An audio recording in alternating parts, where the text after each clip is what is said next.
ఇప్పుడే కేసు మీద తీసుకొచ్చారా ఏంటో. పోలీస్ స్టేషన్కి అస్తమానం వస్తూ పోలీసుల కన్నా శల్యుడు బాగా చేస్తున్నారా మీరు? ఏంటి కోపం? నమస్తే సార్.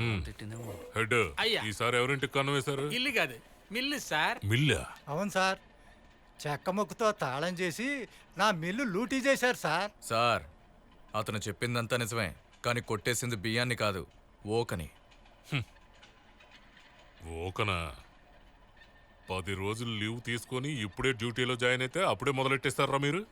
హెడ్ సార్ 4 పీకులు పీకి పంపడం వాళ్ళ. అయ్యా, ఈ విషయాన్ని మనం సాధారణంగా తీసుకోకూడదు. వీళ్ళు దొంగిలించిన ఒకతోటి ఏం చేశారో తెలుసా? ఏం చేశారు? నాటు బాంబులు తోటలు తయారు చేశారండి. హెడ్ అయ్యా. మనకు ఒక మంచి కేసు దొరికింది. అయ్యా. కరెక్ట్ గా స్టేట్మెంట్ రాసి తీసుకోండి. సార్, మీరేదో రాయించుకోమంటున్నారు, ఆయన మా ఆస్తులు రాయించుకునేలా ఉన్నాడు సార్. అవును, వీడో పెద్ద అంబానీ, వీడు ఆస్తులు రాయించుకుంటాను. హెడ్ వీళ్ళని తీసుకెళ్ళండి, వీళ్ళతో పాటు కిడ్నాప్ కేసు కూడా తీసుకెళ్ళండి. నేను